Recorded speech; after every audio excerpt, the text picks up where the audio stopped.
He tossed the divorce papers across the mahogany table like they were trash, laughing as they slid off the edge and hit the floor. "Sign it, Sarah," he sneered, adjusting his $50,000 Patek Philippe watch. "Take the 10 grand and get out. Honestly, you're embarrassing me in front of the board." He thought she was just a struggling nurse from Ohio who clipped coupons to buy groceries. He had no idea that the cheap locket she wore around her neck was actually a frantic gift from the late King of Belgium, or that the lawyer sitting silently in the corner wasn't there to represent him, but to protect her from destroying him too quickly. James Caldwell was about to sign away his marriage, but he was really signing his own death warrant in the business world. This is the story of how the man who mocked his wife found out he just divorced the sole heiress to the Van der Hoeven trillions. The conference room on the 45th floor of the Caldwell Tech building offered a panoramic view of the Hudson River, but inside the atmosphere was suffocating. The air smelled of stale espresso and expensive leather, a scent Sarah had come to associate with her husband's rising ego. James Caldwell sat at the head of the table, legs crossed, looking every bit the tech mogul he desperately wanted to be. At 32, he had just secured a Series B funding round that valued his company at $40 million. He felt untouchable. To his right sat Jessica Pierce, his chief marketing officer, and, as the tabloids had already guessed, his muse. She was scrolling through her phone, barely suppressing a smirk. Opposite them sat Sarah. She wore a simple beige cardigan that had seen better days and a pair of sensible flats. Her hands were folded in her lap, her posture straight but unthreatening. She looked exactly like what she was, a pediatric nurse who worked 12-hour shifts. Or at least, that's what James saw. "We don't have all day, Sarah," James said, checking his watch again. It was a Patek Philippe Nautilus, a gift he had bought for himself the day the funding cleared.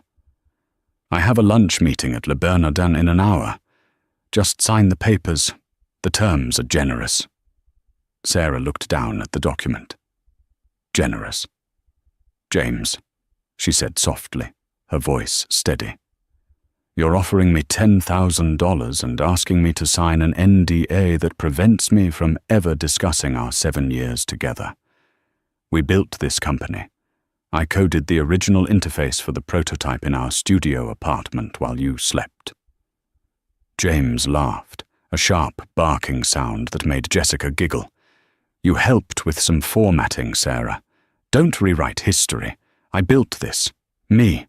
My vision. You were supportive, like a good housewife. But let's be real. You don't fit the brand anymore. Look at you." He gestured vaguely at her outfit. "I'm meeting with investors from Dubai next week. I need someone who looks like they belong in a Bentley, not a Honda Civic." Jessica leaned forward, her voice dripping with faux sympathy. "Honey, take the money. It's a lot for someone like you. You can finally pay off those student loans." Sarah's eyes flickered to Jessica. "Someone like me? You know?" Jessica shrugged. "Civilian. Normal. It's okay to be average, Sarah. James is just exceptional." Sarah looked back at James. She didn't look angry. She looked disappointed. A deep, profound disappointment that James mistook for defeat. "Are you sure about this, James?" Sarah asked one last time. "Once I sign this, there is no going back. I am offering you a chance to handle this with dignity. We can separate amicably. You don't need to insult me." James slammed his hand on the table. "Dignity? You want dignity? Dignity is me giving you a check instead of fighting you for the coffee maker. Sign the damn papers, Sarah. I'm done carrying dead weight." Silence stretched in the room. In the corner, a man in a grey suit who had been introduced simply as Mr. Blackwood, a notary, shifted slightly. He hadn't said a word. He was looking at James with an expression that could best be described as a predator watching a wounded gazelle. Sarah picked up the pen. It was a cheap plastic one James had left near the edge, not the Mont Blanc he used. "Okay," she whispered. She signed her name, Sarah Caldwell. "There." James snatched the papers away before the ink was dry. "Done. Finally.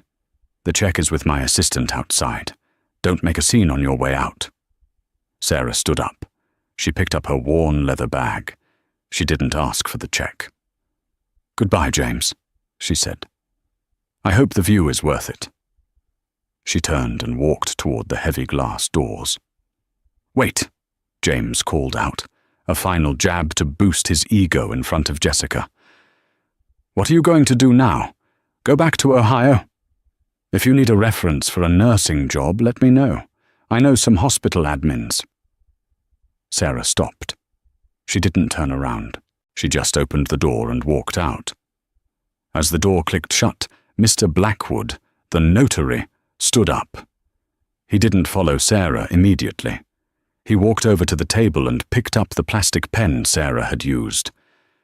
"You should have let her keep the Mont Blanc," Mr. Blackwood said, his voice dropping an octave, losing the subservient tone he had feigned earlier. James frowned. "Who asked you? Just notarize the seal and get out." Mr. Blackwood smiled. It was a cold, terrifying smile. He reached into his pocket and pulled out a business card, sliding it across the mahogany. James looked at it. It wasn't a notary service. It was thick, cream-colored cardstock with embossed gold lettering. Adrian Blackwood, Senior Counsel, the Vanderhoven Trust, Zurich, New York, Singapore. Vanderhoven? James squinted. Like the shipping conglomerate? The bank? The dynasty, Blackwood corrected. "I wasn't here to notarize your divorce, Mr. Caldwell. I was here to witness the activation of the clean break clause in Sarah's pre-inheritance trust. She couldn't access her grandfather's estate until she was either 35 or divorced from the man her grandfather explicitly disapproved of." James felt a cold knot form in his stomach. "What are you talking about? Sarah's dad was a mechanic in Dayton." "Her stepfather was a mechanic in Dayton," Blackwood said, snapping his briefcase shut. "Her mother was Isadora Vanderhoven, who walked away from the family fortune for love. Sarah is the sole living heir to Hendrik Vanderhoven, and as of," he checked his Rolex, 2 minutes ago, "she is single and the sole proprietress of the venture capital firm that owns 60% of your company's debt." James's face went white. Jessica stopped scrolling on her phone. "You're lying," James whispered. "I don't lie, Mr. Caldwell. I litigate," Blackwood said. "And just so you know, Sarah didn't want to use the money. She wanted to build a life with you. She loved you. But you just called the woman who owns the building we are standing in dead weight." Blackwood walked to the door. "Enjoy your lunch at Le Bernardin. I believe Sarah owns that building too. I'll let the maitre d' know you're coming. I wouldn't expect a good table." The elevator ride down to the lobby felt like a decompression chamber for Sarah. She leaned her forehead against the cool metal of the doors, taking deep, shuddering breaths. She wasn't crying. The tears had run out months ago, somewhere between James's third, late night at the office, and the lipstick stain she found on his collar in March. She was shaking, not from sadness, but from the adrenaline of restraint. For 7 years, she had played the role of the supportive wife. She had hidden who she was because she wanted to be loved for herself, not for the 11-figure trust fund, sitting in a Swiss account with her biometrics as the key.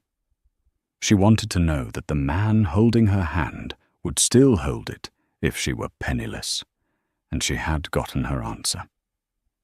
The elevator dinged. The lobby of the Caldwell building, technically the Vanderhoven Plaza, though James never looked closely at the property deeds, was bustling. Security guards nodded at her familiarly. "Have a good day, Mrs. Caldwell," one said. "It's Miss van der Hoven," she corrected softly, though he didn't hear her. She pushed through the revolving doors into the biting New York wind. It was November, and the city was grey and hostile. She walked toward the curb where her beat-up 2016 Honda Civic was parked. As she reached for her keys, a sleek, black Maybach pulled up to the curb, sandwiching her Honda. The rear window rolled down. Sitting inside was an older woman with silver hair cut in a sharp bob, wearing Chanel sunglasses and a look of eternal dissatisfaction. It was Eleanor van der Hoven Roth, Sarah's aunt. Technically, her estranged aunt. "Get in, Sarah," Eleanor said. "Adrian texted me. He said the idiot actually signed." Sarah sighed, looking at her Honda. "I have to drive my car home, Aunt Eleanor." "Burn it," Eleanor snapped. "We have a jet waiting at Teterboro. Grandfather is declining. He wants to see you, now that you're finally free of that parasite." Sarah froze. "Grandfather? I thought he was in remission." "Hendrik van der Hoven doesn't do remission. He negotiates with death until he gets better terms," Eleanor said dryly. "But yes, he's weak, and he wants to introduce you to the board before he passes. Get in the car." Sarah looked back at the skyscraper. Up on the 45th floor, James was probably realizing his world was collapsing. She looked at the Honda, filled with empty coffee cups and her nursing scrubs in the back. She opened the door of the Maybach and slid onto the heated leather seats. "Adrian is handling the car," Eleanor said, signaling the driver. "And Sarah, fix your hair." "You look like you've been working for a living." "I have been," Sarah said, leaning back as the car accelerated effortlessly into traffic.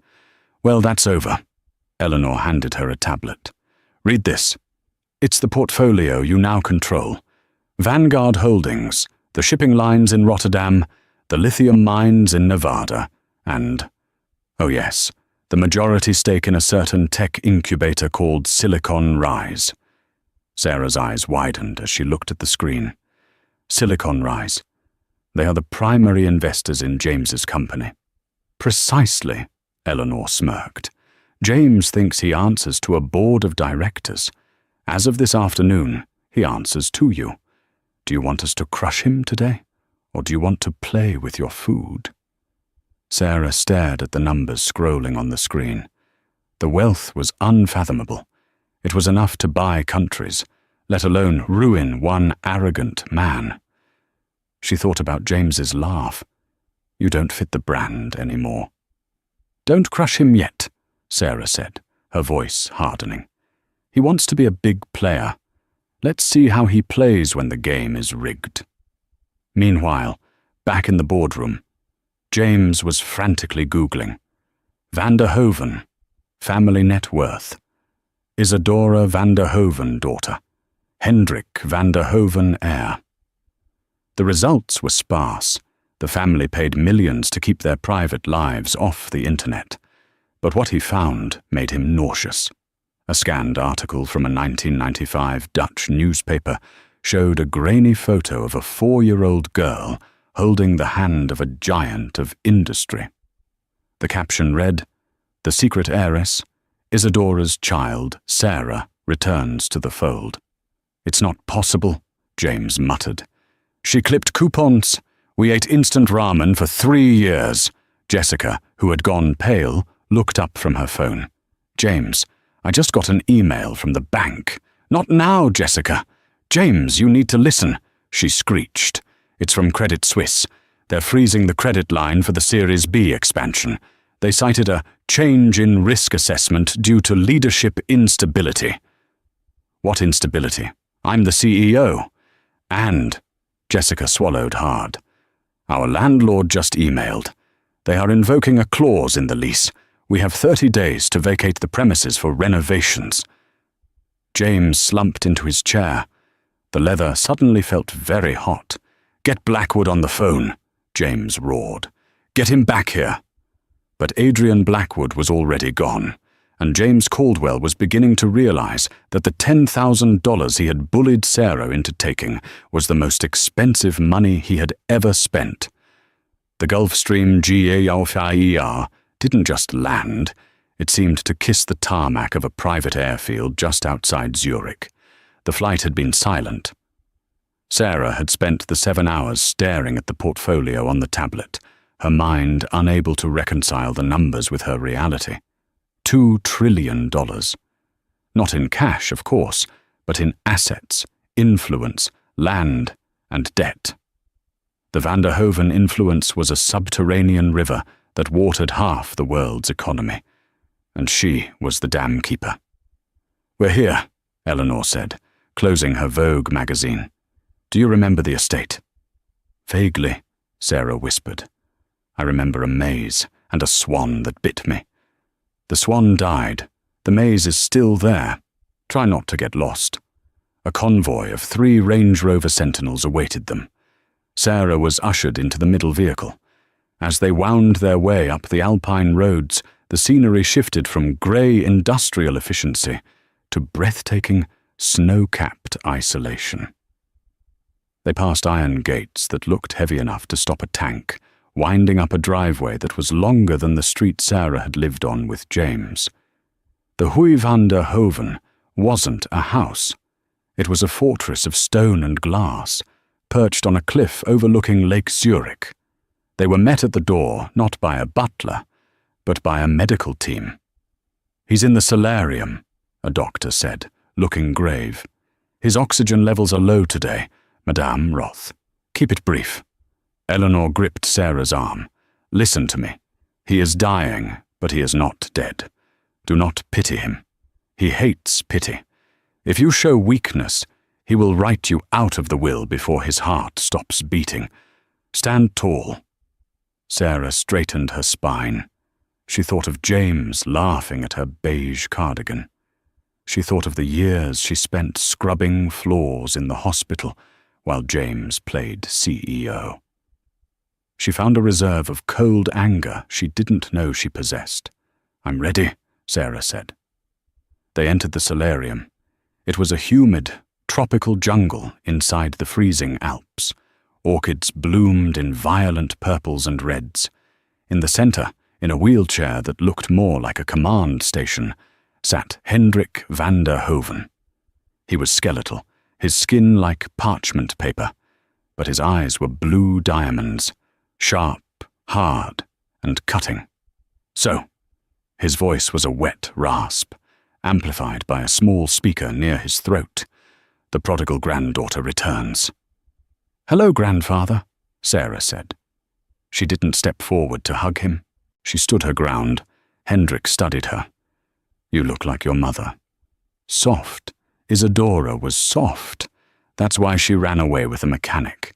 She wanted love. He spat the word like it was poison. "And you? You married a peasant who makes apps." "He makes software solutions," Sarah corrected automatically, then stopped. "He made software solutions. Now he mostly makes mistakes." Hendrik's lips curled into a dry smile. "Adrian told me. You signed the papers. You let him humiliate you for $10,000. "I let him show me who he really was," Sarah said, her voice gaining strength. "I paid $10,000 to see his true face. I consider it a cheap investment." Hendrik laughed, a wheezing sound that triggered a coughing fit. The nurses rushed forward, but he waved them away with a bony hand. "Good," Hendrik wheezed. "Good. You have the fire, but you are raw ore. You need to be forged." He pressed a button on his chair. "I have little time, Sarah. The wolves are circling, the board members. They think they can carve up my empire when I die. They think a nurse from Ohio cannot stop them. They think you are a sheep." He leaned forward, the machinery of his chair whirring. "You must become a wolf. You will stay here. You will not grieve your marriage. You will bury Sarah Caldwell in the snow. When you walk out of these doors, You will be Sarah van der Hoven. And you will tear that boy's little company apart, piece by piece. Not because you are angry, but because it is good practice. Sarah looked at the dying man. She realized that the sweet, coupon-clipping girl she had been was already dead. James had killed her in that conference room. "Where do we start?" Sarah asked. Hendrik closed his eyes, exhausted. "Eleanor, take her to the vault, and get her out of those hideous clothes. She looks like she shops at Walmart." "Target," Sarah corrected, "but point taken." The next 3 weeks were a blur of agony and education. It wasn't a makeover montage from a movie. It was boot camp. Mornings began at 5 a.m. Sarah sat with financial tutors who drilled her on arbitrage, hostile takeovers, and commodities futures. She learned to read a balance sheet faster than she could read a patient's chart. Afternoons were spent with image consultants. They didn't just dress her, they reconstructed her. Her hair was dyed a rich, dark chocolate and cut into a sharp, angular style that framed her face like a helmet. Her wardrobe was purged. The beige cardigans were replaced by structured blazers from Alexander McQueen, silk blouses from Saint Laurent, and heels that clicked on the marble floors like gunshots. She learned to walk differently. Not the hurried shuffle of a nurse trying to get to a code blue, but the languid, terrifying stride of a woman who owns the time she is walking through. But the hardest part was the news from New York. Adrian Blackwood kept her updated. "James is spiraling," Adrian reported one evening over a secure line. "He's frantic. He's trying to sue the bank, but he has no grounds. He's looking for angel investors, but we've quietly blacklisted him with every major firm in the tri-state area. Jessica Pierce has been seen interviewing at Google." "Let him struggle a bit longer," Sarah said, swirling a glass of vintage Pinot Noir. She was wearing a blood-red silk robe, looking out at the snow. "There is a summit coming up, isn't there?" "The Davos World Economic Forum." "Yes," Adrian said. "Caldwell Tech doesn't have an invite. It's for global leaders." "Get him one," Sarah said. Adrian paused. "You want him there?" "He needs a lifeline," Sarah said coldly. "I want to be the one to cut it." The World Economic Forum in Davos, Switzerland, is where the masters of the universe gather to decide the fate of the world while drinking hot chocolate that costs $40. It is a fortress of ego. James Caldwell felt out of place, and he hated it. He had received the invite anonymously 3 days ago. He assumed it was a clerical error or a stroke of luck. He had maxed out his personal credit cards to charter a flight and book a tiny room in a hotel 3 towns over. He needed money. He needed $50 million to save his company, or by next month he wouldn't be able to make payroll. He stood in the Congress Center, wearing his best Brioni suit, which was now slightly tight. Stress eating had taken its toll. He scanned the room. There were heads of state, CEOs of Fortune 500 companies, and tech giants. "James?" He turned to see Jessica. She had come with him, but the tension between them was palpable. She looked bored. "Who are we pitching?" she asked, sipping champagne. "Anyone with a pulse and a checkbook," James snapped. "Look, there's the CEO of Petronas. Maybe they need software integration." "James, you look desperate," Jessica whispered. "Stop sweating." Suddenly, a hush fell over the room. The murmuring crowd parted like the Red Sea. "Who is that?" someone whispered near James. "I think that's the Van der Hoven representative," another replied. "Old Hendrik finally kicked the bucket last week. This is the successor." James stood on his toes to see. He expected a stiff old man in a suit. Instead, a woman walked in. She was flanked by 4 security guards and a man who looked like a French movie star, Laurent, her new chief of staff. But no one was looking at them.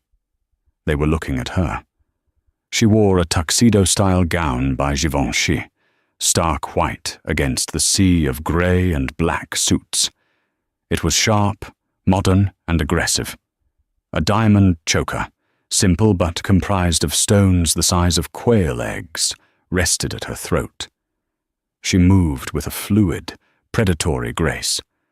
Her face was impassive, her dark hair a sleek curtain. James felt a strange sense of familiarity, a ghost of a memory, but his brain refused to make the connection. The woman looked nothing like the Sarah who wore oversized t-shirts to bed and smelled of antiseptic. This woman looked like she smelled of money and ozone. "That's the heiress," James whispered. "She's stunning." Jessica scowled. "She looks like a bitch." The woman, Sarah, stopped in the center of the room. A circle formed around her immediately. The CEO of Shell, the head of the IMF, and the founder of Amazon all stepped forward to greet her. She nodded to them, shaking hands firmly.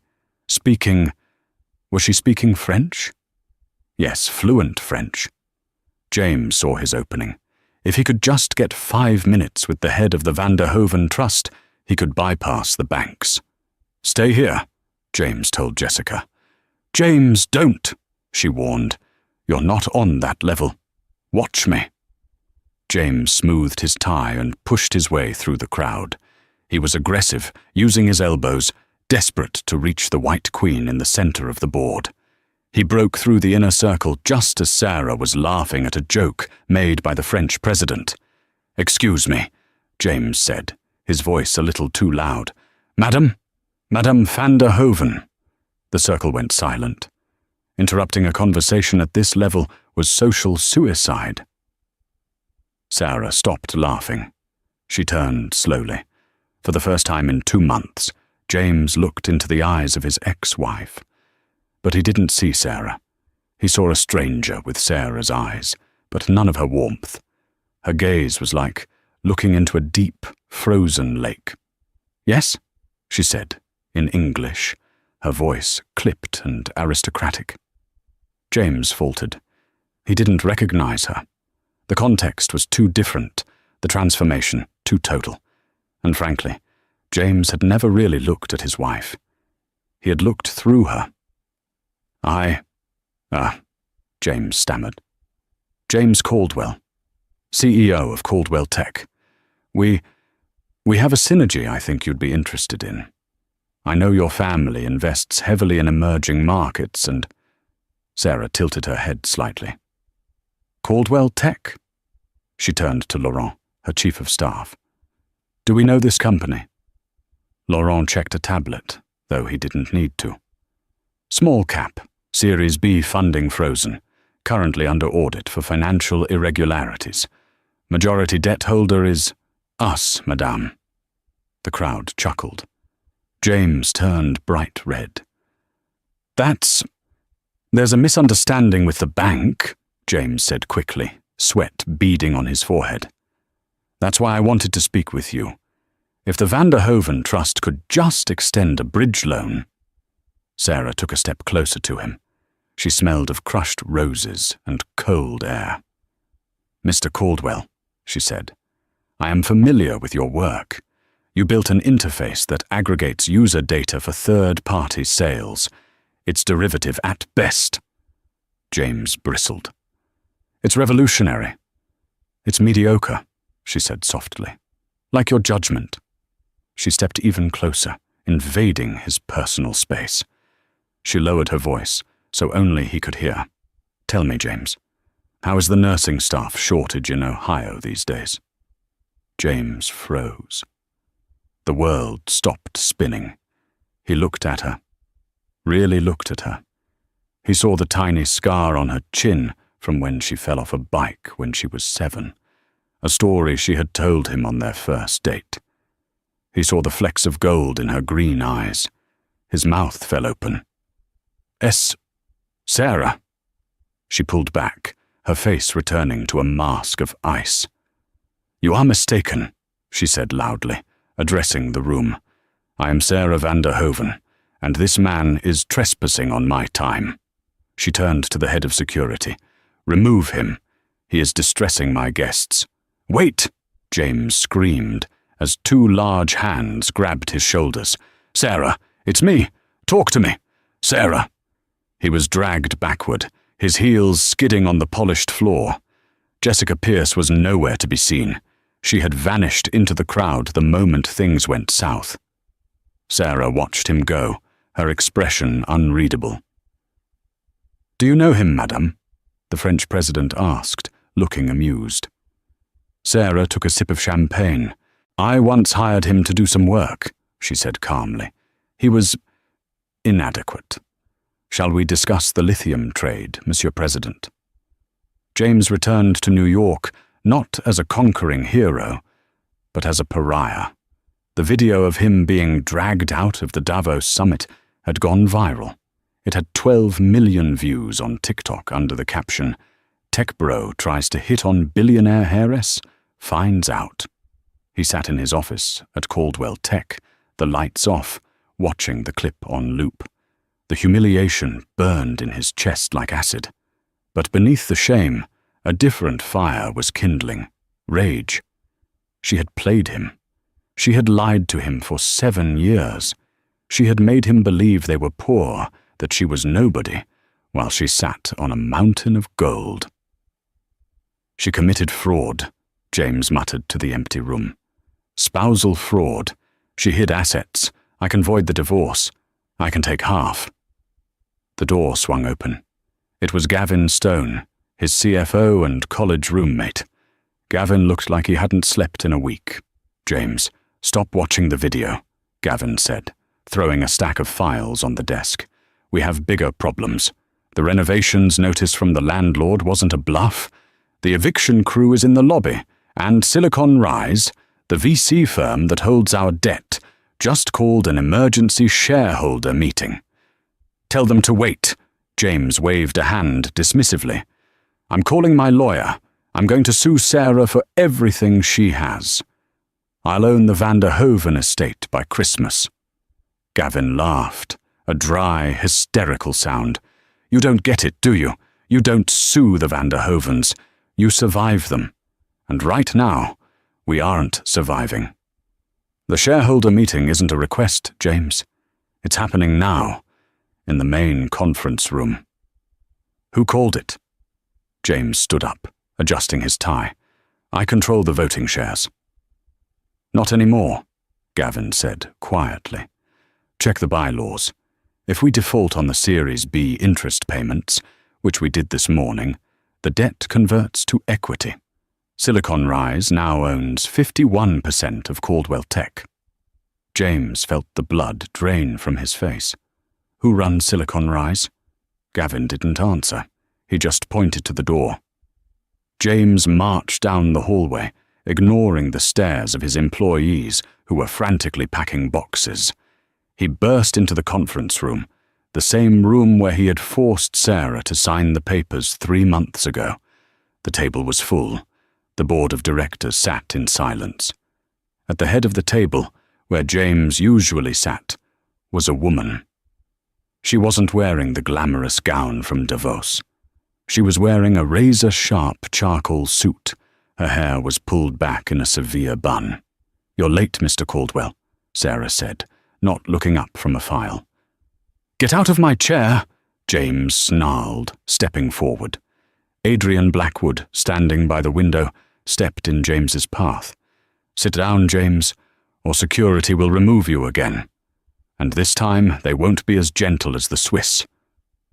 James slumped into the chair at the far end of the table, Sarah's old seat. "This is illegal," James spat. "You stole my company." "I bought your company," Sarah corrected, "at a discount, because the CEO ran it into the ground." She closed the file and looked at the board.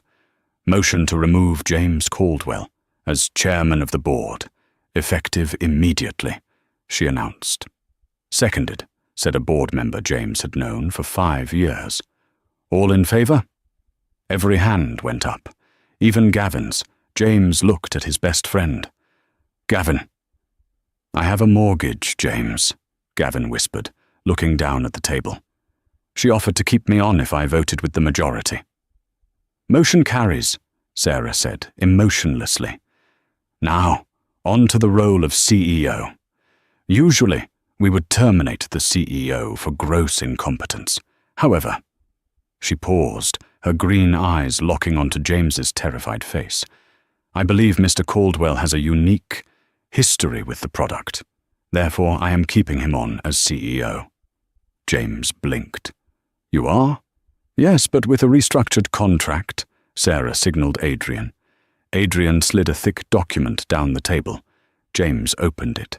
His eyes bulged. Salary, $1 a year, James choked out. No stock options. Mandatory 80-hour work weeks.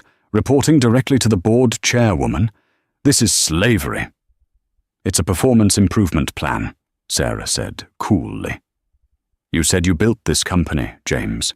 You said I was dead weight. Prove it. Fix the bugs. Balance the budget. If you quit, you trigger the non-compete clause which bans you from working in technology for 10 years. If you stay, you work for me. She stood up. The room seemed to tilt around her. And James? The eviction is cancelled. I bought the building this morning. Your office is being moved to the basement. I need the 45th floor for my yoga studio. She walked past him. As she passed, she leaned down, her lips brushing his ear. Welcome to the working class, honey. 2 weeks later, James was working out of a converted storage closet on the B2 level. The ventilation hummed loudly, and the room smelled of cleaning fluid. He was broken, but he wasn't dead. $1, he muttered, typing furiously on his laptop. She thinks she can humiliate me. He wasn't working on the company code. He was digging. James knew Sarah. He knew the Sarah who cried during sad movies, the Sarah who forgot her passwords. He knew there had to be a crack in the armor, and he had found something. Before the divorce, Sarah had used an old laptop, a clunky Dell from 2012. When she left, she took it. But she had left behind an external hard drive in a box of winter clothes she forgot in the closet.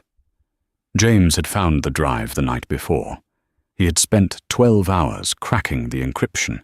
It contained journals, digital diaries dating back 10 years. I hate the money, one entry read. I hate the lies. If James knew who I was, he would look at me differently. I have to pretend. I have to be poor to be loved.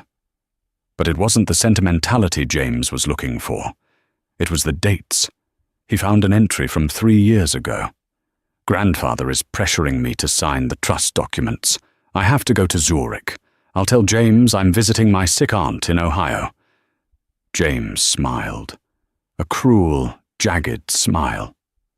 During that week, in Ohio, James had signed a massive contract with a government defense contractor.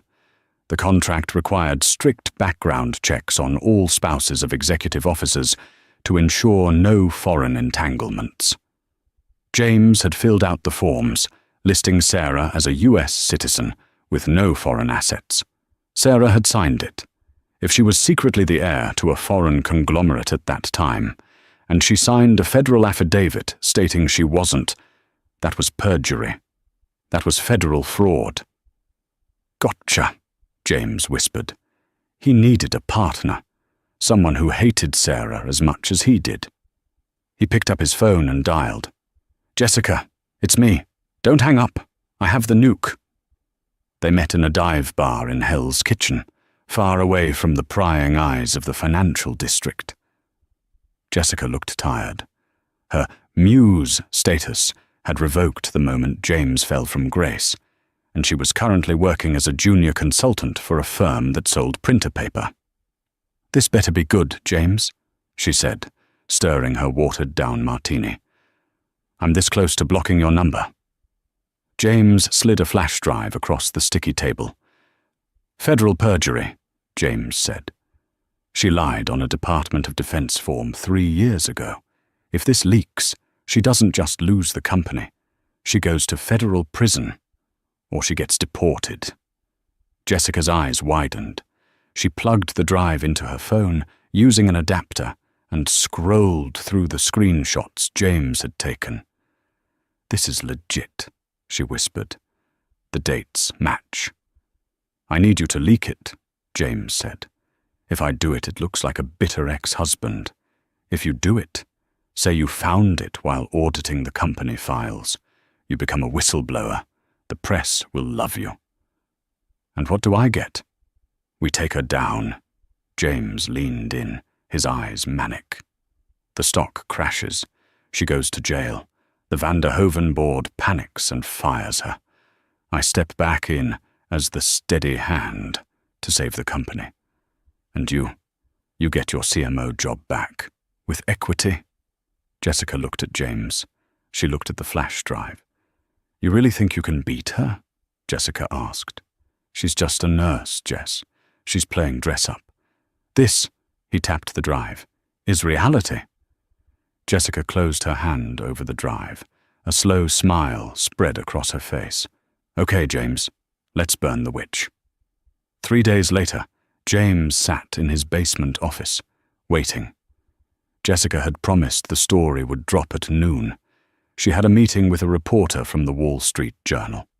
Noon came. Nothing happened. 12:15 p.m. Still nothing. 12:30 p.m. His phone rang. It was the receptionist from the lobby. "Mr. Caldwell, Ms. Van der Hoeven would like to see you in the boardroom. Immediately." James's heart hammered. She knows. The story must have reached her for comment before publication. She was panicking. She was going to beg him to stop it. He stood up, smoothed his cheap suit, and took the elevator up to the 45th floor. When the doors opened, the office was quiet. Too quiet.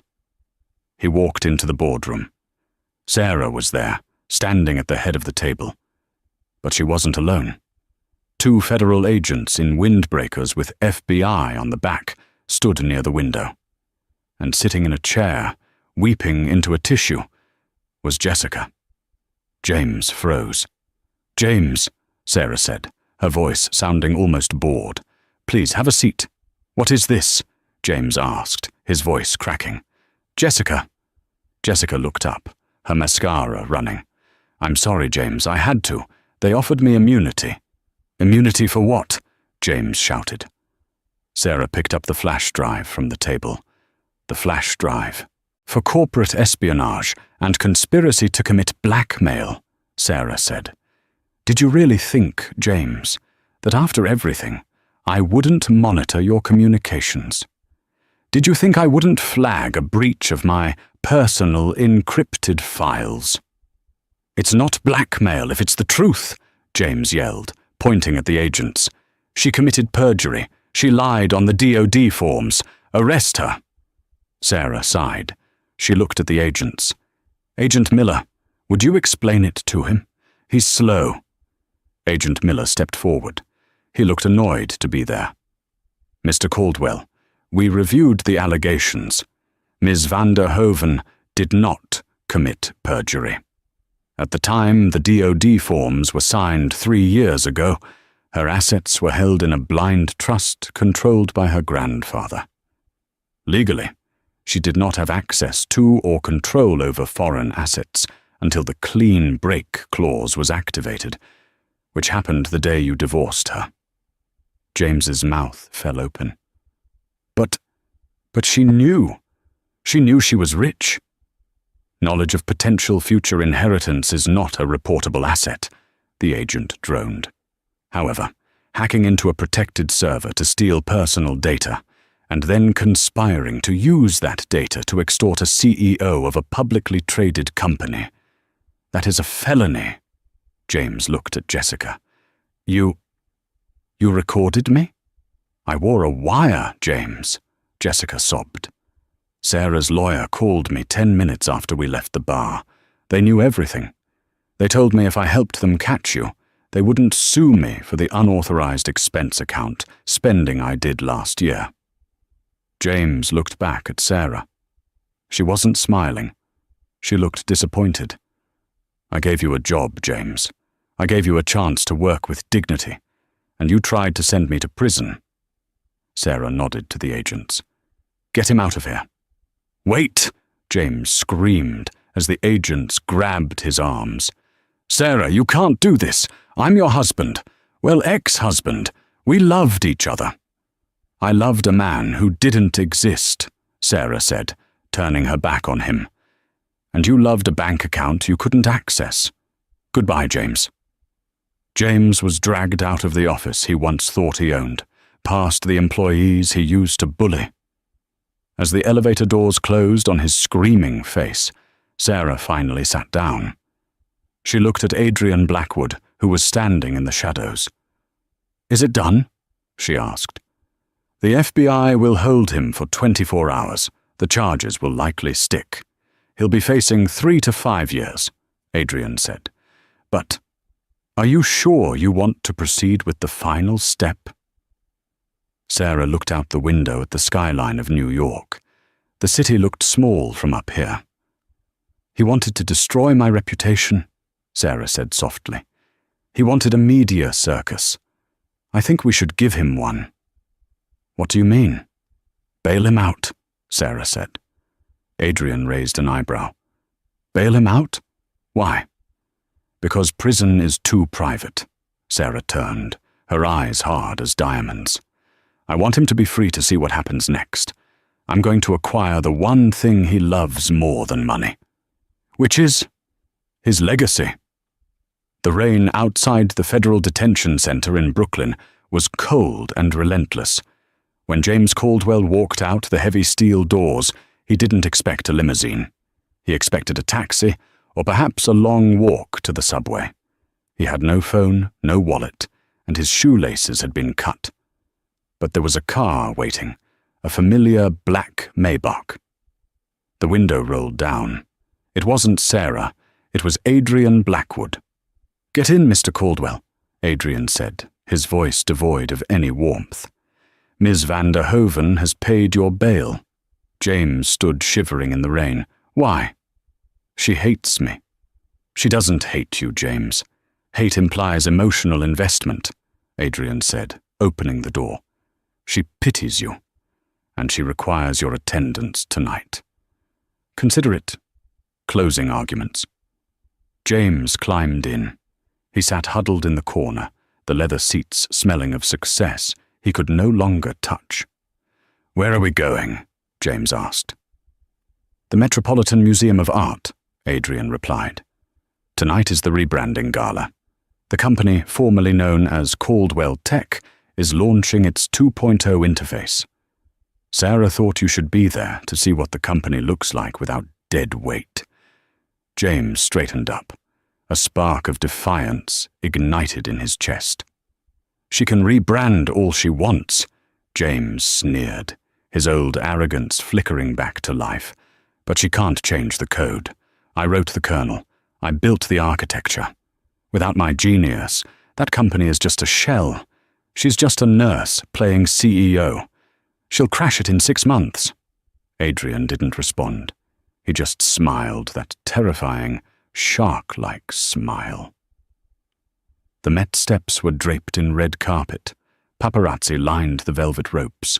When James stepped out of the car, disheveled and wearing his wrinkled suit from the arrest, the cameras flashed blindingly. Is that James Caldwell? The one who got arrested? He looks awful. He kept his head down, rushing past the judgment, fueled by the conviction that he was still the intellectual father of everything inside. The Temple of Dendor had been transformed. Giant screens projected the company's new logo, a stylized golden phoenix.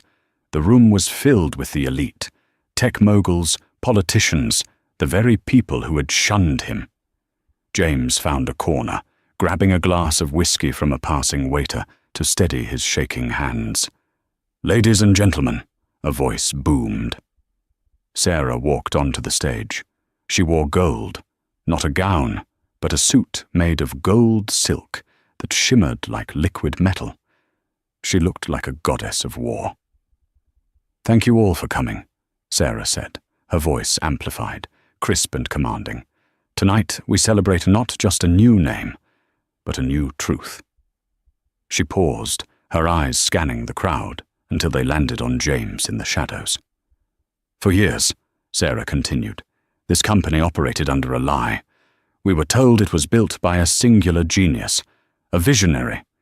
We were told that the Caldwell algorithm was the result of one man's brilliance." She gestured to the massive screen behind her. "But in the spirit of transparency, I decided to conduct a full audit of the source code. And I found something interesting." James gripped his glass. "She's going to claim she bought it," he thought. "She's going to steal my work." "James," Sarah said, addressing him directly. The crowd turned to look at him. The spotlight hit him, blinding and cruel. "You always said you wrote the core interface in our studio apartment while I was sleeping. Do you remember?" "I did," James shouted, his voice cracking. "I coded it from scratch. You were just watching TV." Sarah smiled. "Project the code, please." The screen behind her filled with lines of C++ code. It was complex, dense, and beautiful. It was the heart of the software that made the company worth millions.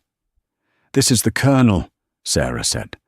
"James, can you explain the function on line 405? James squinted. He stammered. It's a data loop. It aggregates the user input." "Incorrect," Sarah said. "It's a recursive nervous system for the AI. But that's not what I want to show you. Look at the comments." In coding, programmers leave comments, notes hidden in the code that the computer ignores, visible only to other humans reading the script. Sarah motioned, and the screen zoomed in on the metadata of the very first file, created 7 years ago. There, buried in the green text, was a comment. Written by Sarah V.H. 3 M. "Because James is asleep, and he's going to fail his deadline if I don't fix this mess. I love him, even if he isn't as smart as he thinks he is." The room went deadly silent. James stared at the screen. His knees buckled. He remembered the nights. He would work for hours, get stuck, get frustrated, and pass out on the couch. When he woke up, the code would be working. He had always told himself he must have solved it in a fugue state, a stroke of subconscious genius. He hadn't. Sarah had fixed it. Every night. She had come home from a 12-hour shift at the hospital, sat at his computer, and quietly rewritten his sloppy, broken code into a masterpiece. She had let him believe he was a genius because she wanted him to feel confident. "You," James whispered. "You wrote it."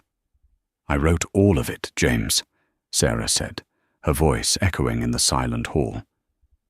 "I learned to code when I was 12 at a boarding school in Switzerland.